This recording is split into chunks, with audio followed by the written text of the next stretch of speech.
السلام عليكم ورحمة الله وبركاته. أسعد الله مساءكم بكل خير، أتمنى إن شاء الله تكونوا بخير وصحة وسلامة. اليوم الحلقة الثالثة للنفق، بنتكلم عن الحلقة الثالثة إن شاء الله، والأحداث شوية حامية. طبعا احنا تكلمنا في الحلقة الماضية إنه وصلنا عند الإعلان عن النفق، إنهم شافوه وأعلنوا عن النفق. في واحد سأل قال كيف عرفوا إن خالد بيداهم الموقع؟ وهو خالد بالبداية ما داهمش على طول، هو لو يتصرف فجأة إنه يعني يستفيد، لكن ما فيش تصرف فجأة. راح سأل أول مرة، راح سأل جنب هذا وكذا، فقالوا خالد جاء اليوم سأل ومش عارفهم، خافوا فأخذوا احتياطهم. يعني هذه إجابة على السؤال لأنها في صلب الموضوع وفي حلقة مضت، ضروري نوضح هذه النقطة. المهم إنه بعد ما أعلنوا عن النفق الجميع سافر، حتى حميد الأحمر يومها سافر، لأنه أساسا النفق جنب إحدى فروع شركة سبأفون، وهو راح على طول هذيك الأيام، والعصابة نفسها يعني طعفروا، كل واحد راح له مكان. فيصل ما رضيش يهرب، قال أنا ما بش علي شيء، أنا ما هربش، ما رضيش يهرب. بعدين عمار يعني طلب إنه يترك صنعاء، يخرج من صنعاء هذه الفترة ويتخبى بأي مدينة ثانية، إنه رفض إنه يخرج خارج اليمن. قال له روح مصر، روح، ما رضيش، قال ما يشتيش يهرب، إنه ما عمل شيء ليش يهرب. بعدين فعلا راح تعز فترة، ما عجبوش الوضع. يعني أنا متواصلة أنا وياه على إنه في تعز وخلاص. بعدين رسل يعني تواصل معي هاتفيا، قال لي أنا بروح الحديدة، ما عاد عجبتنيش تعز. راح الحديدة على أساس يعني راح الحديدة، بس لما يعني هو كان يتواصل معي هاتفيا حددوا مكانه وأخذوه من بيته يعني. وتفاجأنا احنا بهذا الحدث، عرفنا بعدين، اتصلت لي زوجته تقول لي أخذوه مش عارف، قلت له في الحديدة، قالت لي لا هو كان هنا بس يقول لي ما أقولش. وأنا كنت أتواصل معها دائما، أشوف إيش تحتاج إيش تسوي، ما تكلمنيش أبدا إنه موجود. المهم بلغت عمار أنا فورا، قلت له فيصل المسك، صرف على طول، يعني قال لهم هذا تبعي، ما حد يعسوا يعني تبعي. فالحمد لله هذه النقطة يعني ظريفة وتداركناها بسرعة. طبعا أنا في البداية، من البداية كلها كان شرطي إنه ما حد يعرفني، إنه ما ليش دخل، أنا ما أظهرش بالصورة ولا حد يحقق معي ولا لي دخل. أنا بلغت، وأنت المفروض يعني تحافظ على مصادرك، ما تديش مصادرك لحد. وهذا كان وعد يعني منهم كلهم، يعني من خالد وبعدين من عمار بس مع الوقت لما تمشي الأحداث وتتسارع تحس إنه لا، في إشارات. أنا عندي يعني إحساس يجيني كذا إن أنا يعني ما حد بيعرفني، قال ما حد بيعرفش، ما حد بيتكلم معش، ما حد بيحقق معش، انت مالش دخل ابدا. تمام حلو. بس في لحظة حسيت ان انا لا، ما فيش مجال، انه لازم انعرف. فاذا انت مش قادر تحافظ على مصادرك وتخبيني او تحميني حتى من هذا الموقف، فلا تخليش، على الاقل لا تخليش حد يجيلي للبيت، قل لي وانا اروح بنفسي. وكان هذا بالفعل اللي حصل. انه لما طلبوا انهم يحققوا معي كلمني رضوان، قال لي بنروح يسألوش كم سؤال، لأنه أنا قد بلغتهم، قلت لهم لا تخلوا حد يجيلي، قولوا لي وأنا أروح بنفسي. فجالي رضوان ورحنا. هذاك اليوم كانت يعني تقريبا بعد المغرب قبل العشاء كذا، وكان يوم صراحة مخيف شوية. بدأنا التحقيقات تقريبا الساعة 8 مساء، انتهت الساعة 1 بالليل، ويعني واصل. وكان بس بأمانة يعني دخلت وجدت أناس يعني محترمين ولطفاء، وما فيش أي إشكال يعني في التعامل، كانوا جدا مقدرين إني خايفة وعاملوني باحترام وذوق بصراحة، شهادة لله. اللهم صل على محمد وآل محمد. جرت التحقيقات وسألوا عن كل شاردة وواردة. طبعا هم حققوا مع فيصل لأنه قدروا عندهم فترة كم يوم، فوجدوا تطابق كامل بيني وبين كلامه، ما فيش أي فرق. بعدين عاملة فقرات. بعدين فيصل يعني أنا وياه الكلام حقنا متطابق. فالتحقيقات مشت إلين الساعة 1 بالليل. بعدين أنا بذكر لكم بعض النقاط أثناء التحقيقات نفسها، تمام؟ بس نحكي أحداث اليوم بشكل عام بعدين نفصل. للساعة 1 بالليل. الساعة 1 بالليل كان طبعا رضوان منتظرني على أساس خلاص أنا بمشي الآن. برضو تأخروا، كان في روحة وجاية وقاموا وجلسوا يعني، بس إحنا وقعنا، جابوا لي وقعتهم كانوا يكتبوا وأنا أقولهم يكتبوا. خلاص المفروض أروح، ما رحت، جلست يمكن ساعة أو ساعة ونص وهم يحاولوا في مشكلة بينهم أنا ما عرفتهاش في تلك اللحظة يعني، ما دريتش ما هو الموضوع. المهم بعدها يعني خرجنا من هناك على الساعة 2 شوي. أنا مع رضوان الرهمي بالتاكسي، قلت له ما أقدرش أروح البيت الآن، يعني إيش أقول لزوجي وين أنا، لأنه ما كانش عنده فكرة عن أي شيء.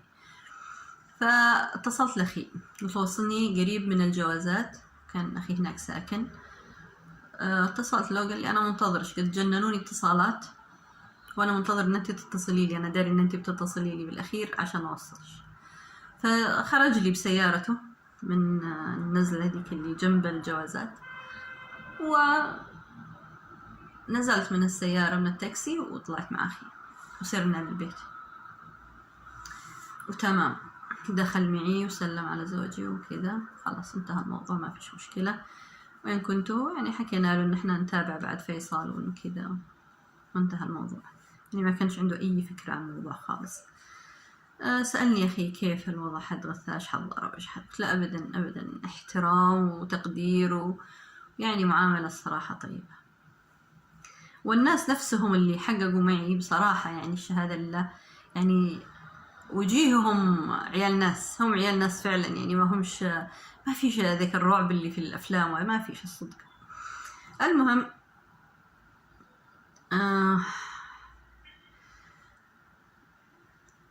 من الأمور المهمة اللي وردت في التحقيق علشان يعني نفصل بعض الأشياء.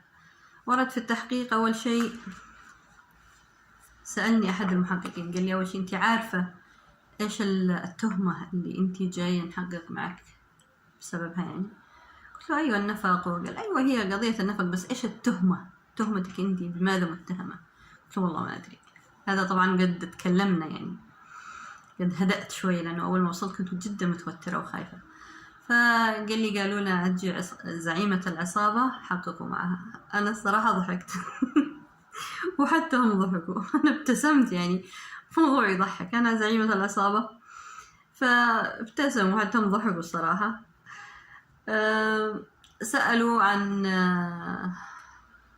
هم اقتنعوا طبعا ان ما لي دخل ابدا، اقتنعوا تماما وقالوا لي عملتي عمل طيب وعمل وطني وشكروني وتكلموا معي يعني بعرفان انه فعلا هذا عملهم وانه عملت عملهم، وانه يعني كانوا مقدرين، ما كانوا يعني ناكرين المعروف ابدا.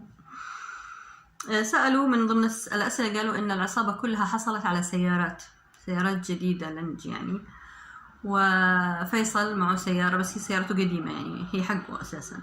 لا فيصل ما لهش دخل بهذا الموضوع.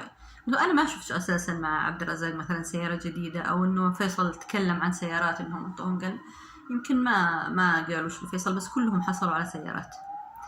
والله ما عنديش فكرة عن هذه النقطة، ما عنديش فكرة أبدا. لكن فيصل سيارته قديمة ما لهاش دخل بالعصابة هذه ولا بالأحداث هذه أبدا، هي قديمة قلت لها يمكن 2 سنين. تكلموا أيضا قالوا يعني عبد الرزاق المحويتي وخالد سنان يعني زوجاتهم عارفات معلومات كثير، يمكن يكون عندهم معلومات. قلت لهم لا ما فيش. يعني هذه النقطة الصراحة أنا الصراحة زعلت منها، لأنه عن سن لاحق النسوان ونخليهم هربوا، طبعا ما بشحد. طب هل يعقل إن احنا نروح نلاحق النسوان ونخليهم هاربين؟ يصيروا يدوروهم يعني. النسوان ما لهنش دخل، ومستحيل يكون عندهن أكثر من الذي عندي، يعني كل اللي عندهن عندي، ما بش داعي فهذه موضوع برضو كان شوية مستفز. وتكلموا برضو عن هروب فيصل لتعز. قلت أيوة احنا يعني كلم عمر يروح القاهرة ما رضيش، قال ما هو ما فعلش حاجة وما يشتيش يهرب. راح تعز وكان يتواصل، قالوا لي يعني كان يتواصل معي يقول أنا رايح الحديدة، احنا منتظرينه عند موقف الحديدة، هم مراقبين المكالمات، احنا منتظرينه عند موقف الحديدة وهو طلع صنعاء. ما ندري إلا قدو في صنعاء. يعني كانوا يتكلموا انه كان ملخبطهم، يعني ما ادروش كيف يمسكوه، منين يجوا يجلسوا يلحقوا فترة اتصالاته في وادي وافعاله في وادي، هو يقول انا شفعل ويروح ويفعل حاجة ثانية خالص.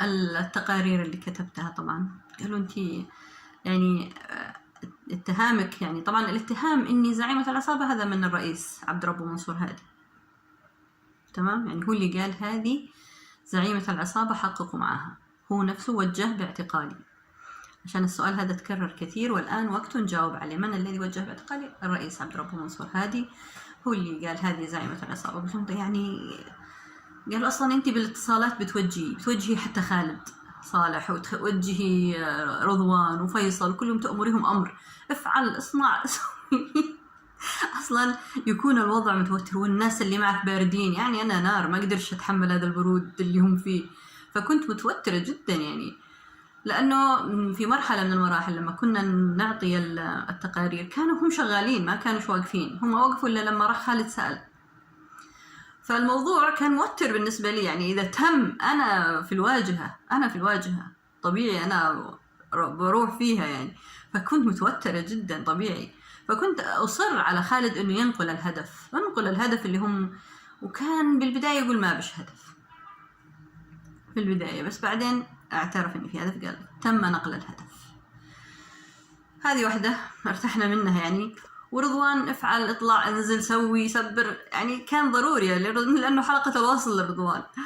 وفيصل نفس الشيء، فقالوا عشان كذا قالوا انتي زعيمة العصابة وبتكتبي تقارير، انتي يعني اشتغلتي مخابرات؟ ولا اشتغلت مخابرات ولا شيء، هذه أول مرة وإن شاء الله آخر مرة، ولا يحطنا ربي بهذا الموقف مرة ثانية، بس الموقف اضطرك انك تكون بحجمه، الموقف هو كبير ما هوش بسيط، وأنا لازم أكون بحجم هذا الموقف اللي وضعت فيه، اختبار قاسي ما هوش سهل والله، ما عاد كنت أنام، أنا ما عاد كنت أرقد داخل البيت خالص، وخايفة على نفسي، خايفة على أخي، خايفة على كل شيء ما يصلحش يعني.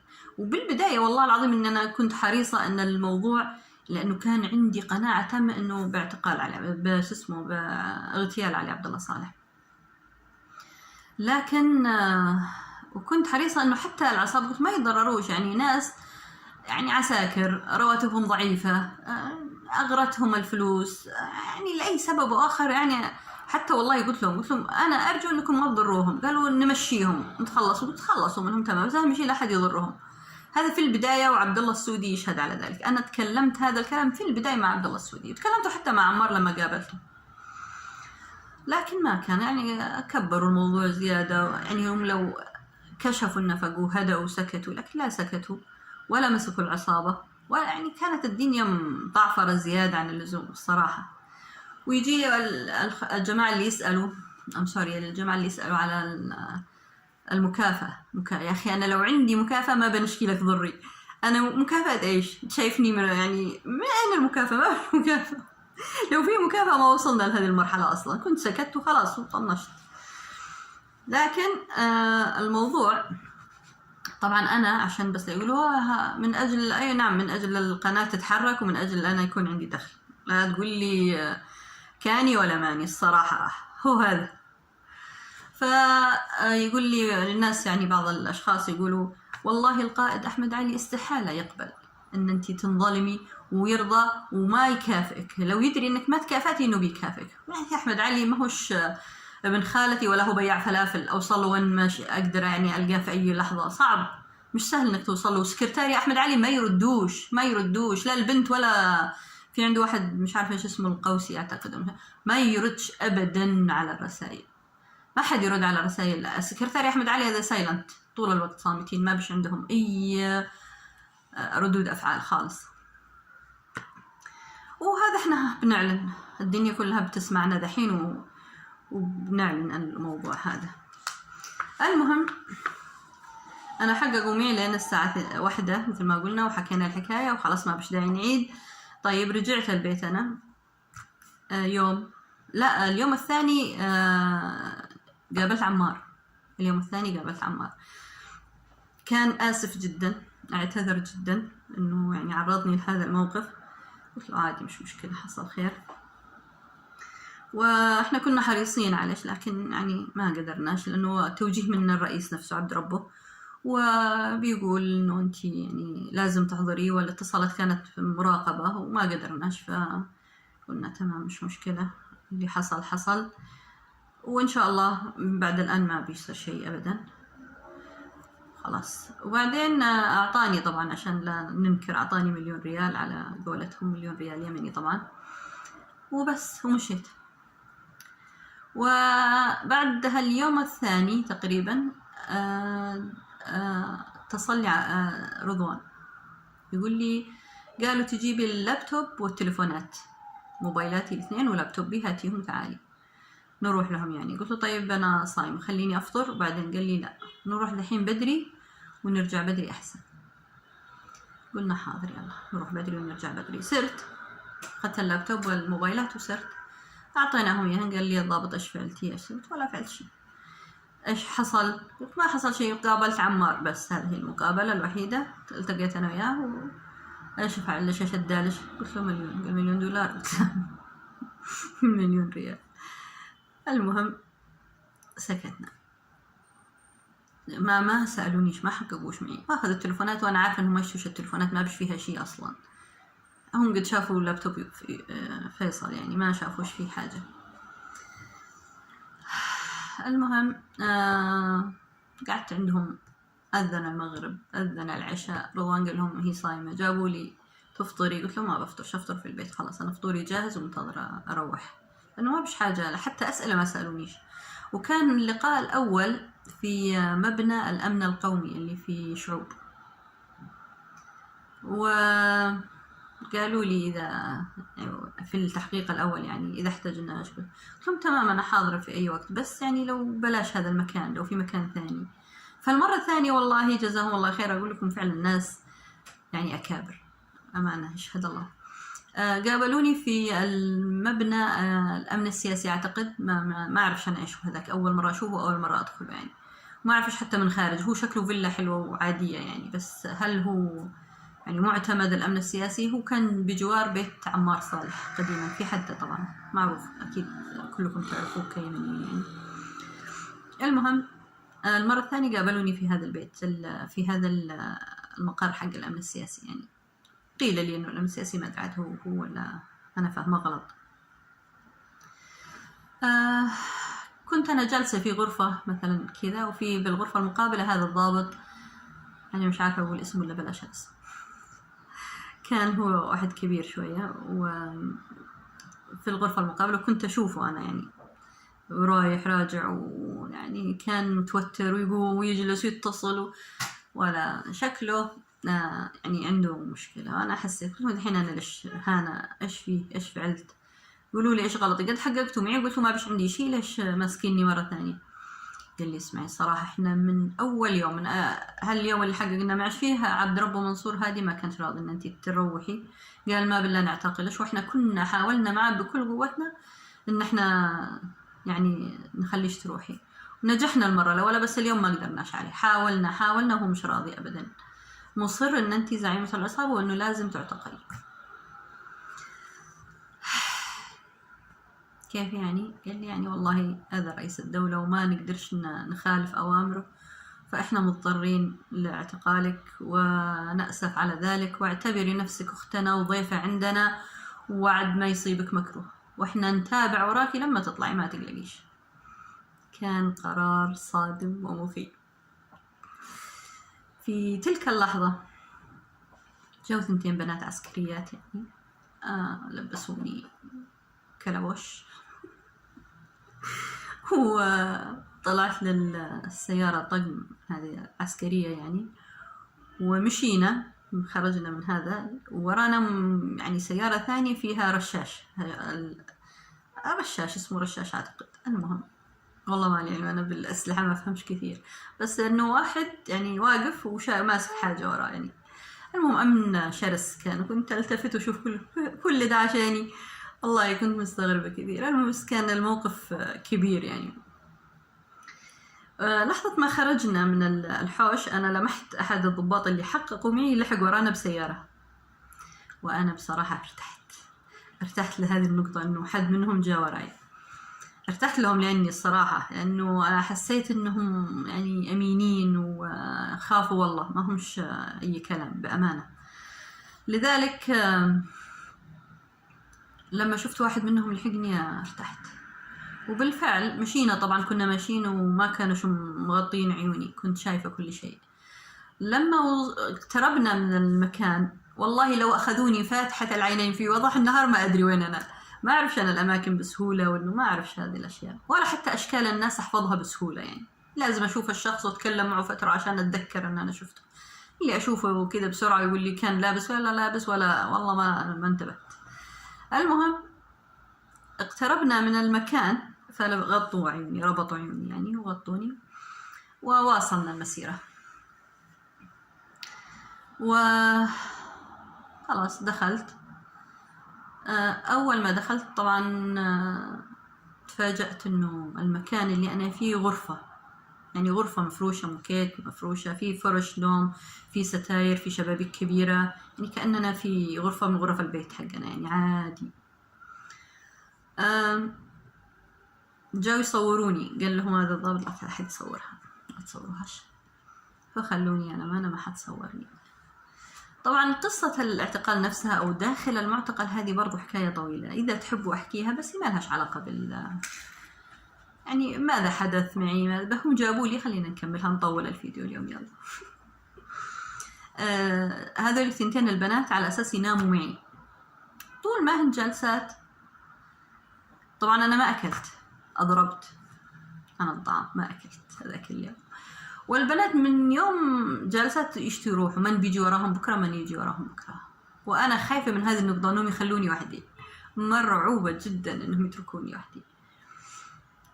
يعني أول ما ضوى الضوء راحوا البنات، وأنا الصدق خفت جدا.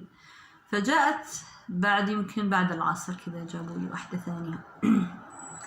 عاد هذه هدية من السماء، أقسم بالله إنها هدية من السماء، متأكدة إنها بتشوف هذا الفيديو، وأنا يعني أحبها من أعماق قلبي، وما زلت أذكر مواقفها وأضحك وأدعي لها بكل خير. والله كانت هي اللي خففت عني تلك الفترة بشكل مش طبيعي.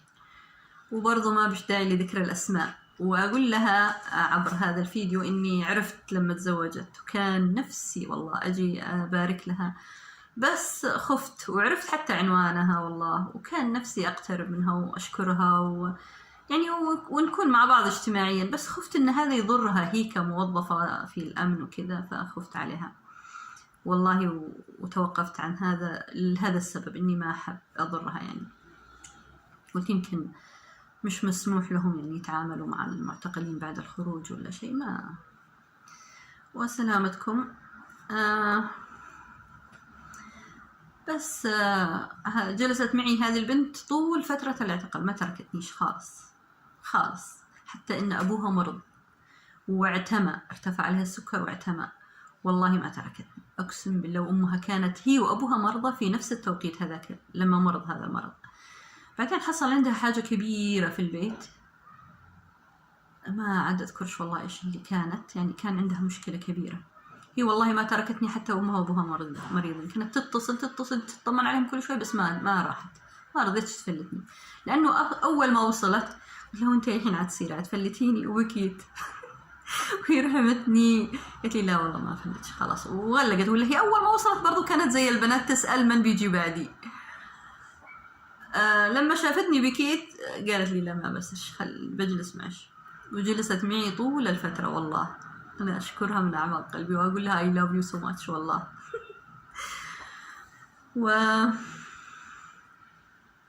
المهم طبعا هي بقيت حتى آخر يوم، جاءت واحدة ثانية علشان هي تروح وترجع بنفس اليوم.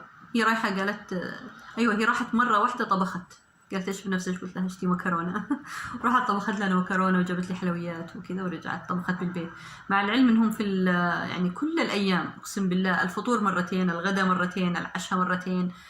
فطبعا ما يدخلوش للمعتقلين اي حاجة زجاجية. جابوا لها قالوا لي ايش تشتي؟ انا جلست مربوطة او مضربة عن الطعام 3 أيام ما اكلت. فكانوا يدخلوا لي هذه الزجاجيات، الكاسات، هذه الأشياء كانت موجودة عندي عادي. كان اعتقال مرفه، كان في تي في وإنترنت، كان في كل شيء، يعني كل شيء كل شيء كل شيء. ويعني لما قلت الأكل مرتين كان كله من، يعني مثلا من المعسكر اللي احنا فيه هذا، لأنه بالأخير صار معسكر أنا اكتشفت. وثاني أكل من المطعم، يعني يمكن لو ما يعجبنيش أكل العسكر يجيبوا لي من المطعم، فكان كل يوم هذا الشيء. فأنا أشكرهم على حسن الضيافة والمعاملة، والله كان اعتقال ملكي، لولا بس إني قلقة على أهلي اللي برا ونفسياتهم وكيفهم وإيش يسووا. بنتي كانت صغيرة جدا، بنتي هذيك الأيام، وكنت أحلم بها أحيانا وأقوم أبكي، وهذه تهديني وتضحكني وتقول لي نكات، والمهم تقلب نفسها أرجوز عشان أضحك. والله الله يفتح عليها ويسعدها يا رب. وكلهم الصراحة اللي تقابلت معهم في هذه المرحلة كانوا ملائكة، يشهد الله أنهم كانوا يعني عيال ناس لأبعد حد، كلهم والله العظيم. فأنا أشكرهم من أعماق قلبي. طبعا